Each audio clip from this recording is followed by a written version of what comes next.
បាទដូចជាសួស្តីហើយក៏សូមស្វាគមន៍មកកាន់ Channel Smart Rotana KX សាជាថ្មីបាទសម្រាប់ថ្ងៃនេះដែរខ្ញុំមានការណែនាំពីការបង្កើត app ខ្មែររបស់យើងមួយបាទគឺជា app First Byte ដែលអាចរលួយបានពិតបាទ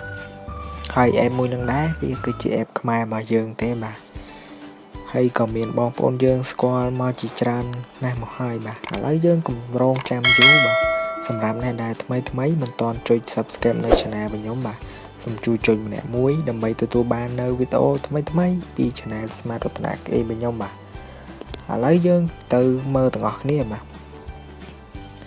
យើងចូលមកកាន់ App Store ឬក៏ Play Store របស់យើងមកបាទយើងវាយពាក្យថា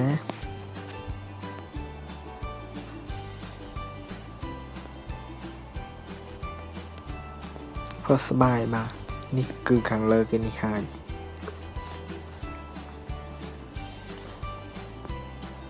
បាទនេះដោយសារតែខ្ញុំបានទាញយករួចរាល់ហើយបាទសម្រាប់អ្នកដែលមានចំណាប់អារម្មណ៍បាទសូមទាញយកទាំងអស់គ្នាបាទឥឡូវខ្ញុំសូមចូលទៅកាន់ website តែម្ដងបា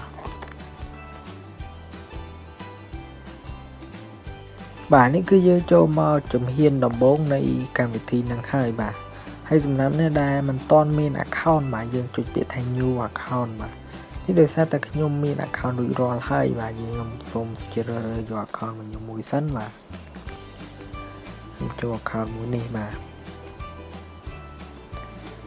នេះគឺយើងចូលមកដល់នៃកម្មវិធីប៉ុន្តែយើងមិនទាន់នៅធ្វើការបំពេញមុខងារនៃកម្មវិធីរួចរាល់ទេបាទយើងក៏លេចមកមើល tray 3នេះ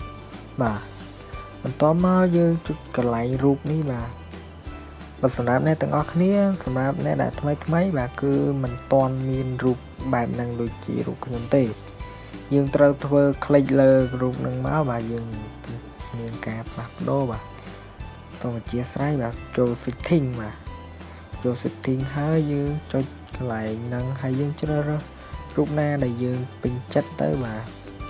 ខ្ញុំសូមដាក់រូបរបស់ខ្ញុំសិនបាទ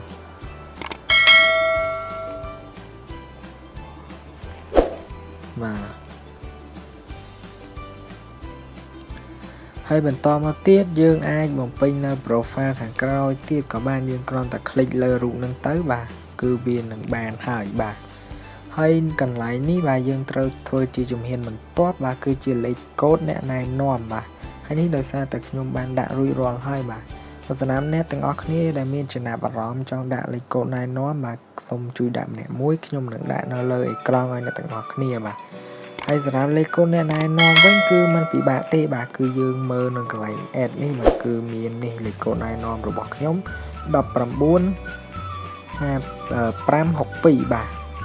នឹងគឺជាលេខកូដអ្នកណែនាំបាទ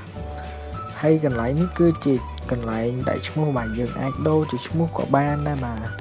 ឥឡូវខ្ញុំសូមដាក់ឈ្មោះរបស់ខ្ញុំសិនបាទខ្ញុំឋានៈបាទហើយយើងចុចប៊ូតុងថា save បាទគឺជាការស្រេចបាទហើយសម្រាប់បន្តទៅទៀតនេះគឺយើងបំពេញនៅមុខងារលេខទូរស័ព្ទរបស់យើងហើយយើងចុចប៊ូតុងថា save បាទគឺរួចរាល់ហើយត្រេខាងក្រោមមួយទៀតគឺយើងបំពេញនៅមុខងារ email របស់ខ្ញុំនេះដោយសារតែខ្ញុំបានបំពេញរួចរាល់ហើយបាទខ្ញុំសូមដាក់ប៊ូតុងថា save បាទហើយសម្រាប់នេះគឺយើងបំពេញនៅលេខកូដរបស់យើងបាទលេខកូដដើម្បី login ចូលកម្មវិធីបាទយើងដាក់យ៉ាងណាក៏ដោយបាទយើងតាមចំណាប់អារម្មណ៍អ្នកទាំងអស់គ្នាទេបាទហើយយើងចុចប៊ូតុងថា save មកបាទហើយកន្លែងនេះគឺជា change PIN បាទយើងចង់ដាក់បែបណាក៏បានដែរឲ្យគ្រប់តែ4ខ្ទង់របស់យើងត្រូវបំពេញ3ដងបាទគឺវានឹងឲ្យយើងជាការស្រេចបាទនេះដោយសារតែខ្ញុំបានដាក់រួចរាល់ហើយខ្ញុំមិនដាក់ម្ដងទៀតទេបាទហើយសម្រាប់កន្លែងនេះវិញយើងត្រូវបដូរជាពាក្យថា no បាទនេះដោយសារតែខ្ញុំបានបំពេញរួចរាល់ហើយបាទនេះបាទគឺខ្ញុំដាក់ yes ហើយសម្រាប់ការបំពេញដាក់ពាក្យនេះវិញគឺយើងពេលដែលយើង confirm មិត្តភ័ក្តិយើងមិនបាច់ចាំ confirm ទេឬក៏គឺមានគេ add មកយើងមិនបាច់ចាំ confirm គេទេគឺយើងគេ confirm ឲ្យយើង direct ហើយបាទគឺយើងដាក់ប៊ូតុងថា yes ហ្នឹងបាទហើយនេះខ្ញុំបានណែនាំពីការចុះឈ្មោះរួចរាល់ហើយបាទខ្ញុំសូមណែនាំពីការរលុយម្ដងបាទយើងក៏លេខមកមើលសញ្ញាបូកនេះបាទបន្ទាប់មក យើងចុចកន្លែង YouTube បាទសូមបែកថយក្រោយមកយើងចុចចេញមកយើងចូលទៅកាន់ YouTube បាទទៅមកយើងចូលមកក្នុង YouTube មកបាទហើយសម្រាប់ app មួយនឹងដែរគឺมันពិបាកទេយើងមិនបាច់ចាំទៅថតវីដេអូកាត់តវីដេអូអីវិញឆ្ងាយទេបាទយើងគ្រាន់តែ copy link នៅវីដេអូរបស់គេបាទគឺនៅក្នុង YouTube បាទឥឡូវខ្ញុំសូមឧទាហរណ៍វីដេអូណាមួយបាទខ្ញុំសូមឧទាហរណ៍វីដេអូនេះចប់បាទយើងចូលមកក្នុងវីដេអូហ្នឹងមកបាទបន្តមកយើងក៏លេចមកមើលពាក្យថា share បាទគឺយើងចុចពាក្យថា share បាទហើយនេះគឺជាទម្រង់នៃគូទូរស័ព្ទ iPhone បាទគឺវាចេញទម្រង់បែបនេះហើយសម្រាប់អ្នកជា Oppo ឬក៏អីហ្នឹងវាលោតមកច្រើនបាទនេះខ្ញុំមានតែប៉ុណ្្នឹងទេហើយបន្តមកយើងក៏លេចមកពាក្យថា copy link បាទយើងចុចមកបាទនេះខ្ញុំបាន copy រួចរាល់ហើយតោះមកយើងចូលមកក្នុងកម្មវិធីផាសស្បែករបស់យើងវិញហើយយើងមើលនៅ YouTube ID នេះយើងចុចលើនឹងមកបាទយើងចុចឲ្យជាប់តោះមកឃើញប៊ូតុងថាផាសយើងចុចផាសមកបាទហើយចុចបតាស៊ីតបាទនេះគឺជាការស្រេចហើយគឺរបៀបរលុយតាមយក link វីដេអូពី YouTube មកបាទហើយបន្តមកយើងក៏លេចមកមើលកន្លែងដុល្លារនេះបាទយើងចុចវាឲ្យពណ៌លឿងបាទទៅគេមើលវីដេអូយើងទៅលុយនឹងលោតមកចូលកន្លែងរបស់យើងបាទក្នុងចូល account របស់យើងតមកទៀតយើងពីតាផុសបាទគឺជាការស្រេចហើយបាទនេះគឺជាវីដេអូរបស់យើងបាទគឺយើងចុចកន្លែងត្រេ3មកបាទតមកយើងចុចកន្លែងនេះទៀតបាទនេះគឺជាវីដេអូរបស់យើងហើយបាទហើយសម្រាប់ការរលុយមួយទៀតវិញបើសិនជាយើងមើលវីដេអូគេយើងបានលុយពាក់កណ្ដាលគេបានពាក់កណ្ដាលបាទហើយសម្រាប់ការមើលនៅវីដេអូរបស់យើងវិញគឺយើងបាន direct តែម្ដងបាទឥឡូវនេះគឺជាវីដេអូដែលខ្ញុំបានផុសអំបញ្ញមិញបន្តមកយើងធ្វើការទស្សនាទាំងអស់គ្នាបាទពីរបៀបរលុយលក្ខខណ្ឌទី2របស់ web របស់ app First Byte របស់យើងហ្នឹងបាទឥឡូវយើងធ្វើការទស្សនាវីដេអូនឹងទាំងអស់គ្នាតែម្ដងទៅបាទហើយសូមរងចាំបន្តិចបាទវាកំពុងតែដើរហើយបាទសូមរងចាំបន្តិចបាទនេះគឺសញ្ញាលឿងនេះវាលោតមកហើយបាទពេលដែលវាលោតចប់វានឹងឃើញពាណិជ្ជកម្មបាទឥឡូវយើងធ្វើការទស្សនាទាំងអស់គ្នាបាទនេះគឺវាលោតមកហើយបាទសូមរងចាំបន្តិចទៅបាទនេះគឺជាទម្រង់នៃពាណិជ្ជកម្មដែលយើងអាចរលុយបានដូចជា YouTube ដែរបាទតែយើងធ្វើការមើលខ្លួនឯងបាទដើម្បីឲ្យវាលោតពាណិជ្ជកម្មអញ្ចឹងបាទហើយបន្តមកទៀតយើងឃើញលេខមើលសញ្ញាខ្វែងខាងលើនេះបាទនេះបាទគឺជាការស្រេចហើយសម្រាប់ការមើលវីដេអូរបស់យើងវិញគឺយើងអាចមើលដដែលបានឥឡូវខ្ញុំសូមឧទាហរណ៍វីដេអូនេះមួយទៀតបាទយើងចុចបើកវីដេអូហ្នឹងមកបាទ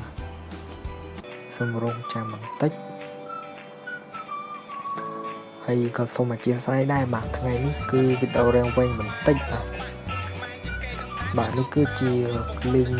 ពាណិជ្ជកម្មវាកំពុងតែដើរហើយបាទពេលវាដើរចប់វានឹងលោតពាណិជ្ជកម្មឲ្យយើងមើលហើយបាទហើយយើងលេង app មួយដែរយើងត្រូវតែមានការអត់ធ្មត់បាទយើងសន្សំបន្តិចម្ដងបាទហើយយើងចុចសញ្ញាខ្វែងមកបាទហើយយើងមើលកន្លែងនេះបាទផ្ទះនេះមកយើងចុចកន្លែងនេះមកបាទយើងមើលកន្លែងដែលយើងផ្ទុកលុយបាទនេះគឺចុចពាក្យថារូបដុល្លារនេះមកបាទនេះគឺជាចំនួននៃលុយបាទដែលខ្ញុំបានមើលពាណិជ្ជកម្មរបស់ខ្ញុំពីអំបញ្ញមិញបាទនេះគឺជាចំនួននៃទឹកលុយដែលយើងរកថ្ងៃនេះបាទខ្ញុំមើលតែពីពាណិជ្ជកម្មមិញទេបាទគឺបាន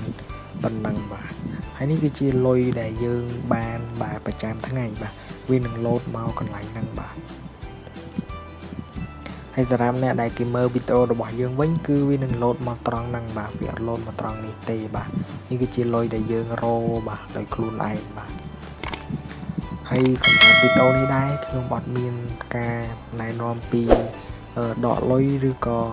ធ្វើអ្វីផ្សេងទៀតទេបាទខ្ញុំណែនាំពីការចុះឈ្មោះនិងរកលុយបាទហើយក៏ខ្ញុំសូមបញ្ចប់វីដេអូត្រឹមនេះបាទក៏សូមអរគុណសម្រាប់ការទស្សនាតាំងពីដើមដល់ចប់បាទសូមជួយចុច Subscribe ដើម្បីទទួលបាននៅវីដេអូថ្មីៗបាទឥឡូវនេះដែរយើង